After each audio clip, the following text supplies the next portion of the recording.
समुद्र तल से तकरीबन 1300 किलोमीटर की ऊंचाई पर यहाँ पर कुछ झूले लगे हुए हैं। यहाँ पर बच्चे आकर खेलते हैं। सुबह और शाम के समय यहाँ पर खूब मौज मस्ती चलती है। स्वागत है दोस्तों आपका ऋषिकेश में। तो अभी हम राम झूले के पास आ चुके हैं। तो यहाँ पर बैठने के लिए कुछ चेयर्स लगी हुई हैं और सामने आप गंगा जी के दर्शन कर सकते हैं।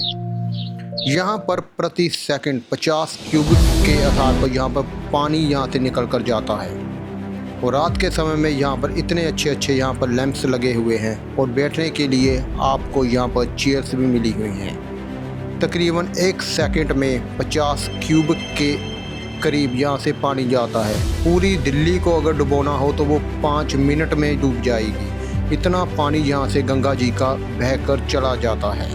तकरीबन भागीरथी अलकनंदा नदी मिलकर एक बड़ी विशाल नदी जिसका नाम गंगा जी पड़ता है वो बनकर यहाँ से बहती है और रास्ते में आ जाता है ऋषिकेश, हरिद्वार और उसके आगे फिर दिल्ली और अलग अलग जगहों पर जाती है।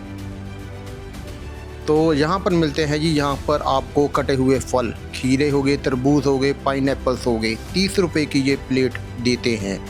और राम झूले के पास आपको यहाँ पर काफ़ी सारे फूड और चाय के ऑप्शन भी यहाँ पर मिल जाएंगे।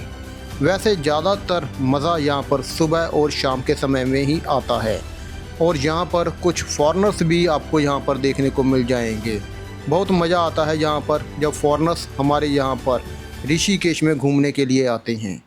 चलिए अभी चलते हैं त्रिवेणी घाट की तरफ और यहाँ पे भी अंदर का नज़ारा आपको दिखा ही देते हैं। यहाँ पर अच्छे कमरे मिल जाएंगे रहने के लिए, पारिवारिक कमरे और खाने के लिए अच्छा फूड, प्योर वेज फूड और साफ़ सुथरा फूड आपको यहाँ पर खाने के लिए यहाँ पर मिल जाएगा। तो अभी हम यहाँ से कैंटीन की तरफ ही जाएंगे जो कि यहाँ से थोड़ी सी दूरी पर ही है, पास में यहाँ समझ लीजिए। रास्ते में खूबसूरत से ये बाग हैं, जैसे आप किसी स्वर्ग में फिर रहे हों, ऐसा फील होगा आपको यहाँ पर आकर। तकरीबन हर कोई जो कोई ऋषिकेश आता है तो परमार्थ निकेतन वो जरूर यहाँ पर घूमने के लिए आता है। काफ़ी बड़ा ये एक धर्मशाला या आश्रम समझ लीजिए ये बनी हुई है और शाम के समय में यहाँ पर सत्संग और सुबह के समय यहाँ पर योगा भी करवाया जाता है। पूरे ऋषिकेश में ये सबसे खूबसूरत आश्रम बना हुआ है, योगा सिटी, और यहाँ पर ही शाम को और सुबह के समय में योगा भी करवाया जाता है। और ये काफ़ी विशाल बना हुआ है, अंदर कमरे ही कमरे बने हुए हैं। लेफ़्ट साइड पर इनका काउंटर बना हुआ है, यहाँ से आप कमरे बुक करवा सकते हैं। तकरीबन 500 से 1500 2500 एसी एंड नॉन एसी कमरे भी यहाँ पर आपको मिल जाएंगे। चलिए अभी चलते हैं कैंटीन की तरफ। दोपहर हो चुकी है, मुझे भूख लगी है आलू पराठा खाने की, साथ में दही और चाय, लेकिन दोपहर का समय होने के कारण अभी वो चीज़ यहाँ पर अवेलेबल नहीं है। तो मैं मार्केट की तरफ निकल गया। वापस बाज़ार की तरफ हमने ये चीज़ें खाई हैं जो कि बहुत ही ज़्यादा शानदार बनी हैं। तकरीबन ऋषिकेश में आपको हर एक जगह पर लाजवाब भोजन खाने को मिलेगा और पूरी तरीके से जो कि शाकाहारी होता है। और ये यहाँ की अभी एक मार्केट भी आपको दिखा देते हैं। परमार्थ निकेतन से बाहर निकलकर दूसरी तरफ भी हम जा रहे हैं। खाने पीने की ऑप्शन जहाँ से एक से बढ़कर एक मिलती है। 20 रुपये के 6 गोलगप्पे यहाँ पर मिलते हैं। ऑनलाइन पेमेंट भी यहाँ पर होती है। पहले यहाँ पर भाई साहब खड़े थे, अब वो कहीं चले गए हैं घर में या कोई सामान लेने चले गए होंगे, तो उनकी पत्नी यहाँ पर रुकी हुई है।